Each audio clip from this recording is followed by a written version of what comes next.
Hi welcome to one more mini vlog.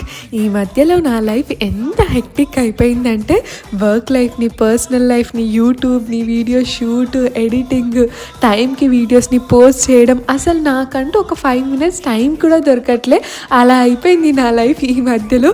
So నా కోసం కొంచెం టైం తీసుకొని అలా ఫుడ్ ఎంజాయ్ చేద్దాము అని చెప్పి ట్యాంక్ బండ్కి వెళ్ళాము. ఫస్ట్ వెళ్ళగానే బోండా తీసుకున్నాము. బాగుండే, టేస్ట్ మంచిగా అనిపించింది. తర్వాత నా ఫేవరెట్ గప్చుప్ తిన్నాను. ఎంత బాగుందో టేస్ట్, అక్కడ నాకు బాగా నచ్చింది. నెక్స్ట్ టైం కూడా పక్కా ట్రై చేస్తాను. నానికి మాత్రం స్వీట్స్ అంటే మస్త్ ఇష్టం. సో తన కోసం అని చెప్పి షీర్ కుర్మా, యాక్చువల్లీ 60 రూపీస్ ఏమో, టేస్ట్ మాత్రం చాలా బాగుంది. నేను కూడా ట్రై చేశాను. తర్వాత నా ఫేవరెట్ పాస్తాని ట్రై చేశాను. అస్సలు నచ్చదు నానికి మాత్రం. టేస్ట్ బాగుండే, ఫుల్ కాలిపోతుండే. నాకు మాత్రం మస్తు నచ్చింది టేస్ట్. అన్నీ తిన్నాక ఫుల్ టైట్ అయిపోయింది. నా పొట్ట ఫుల్ సాటిస్ఫై అయిపోయింది అనమాట. I will see in my next video. Bye.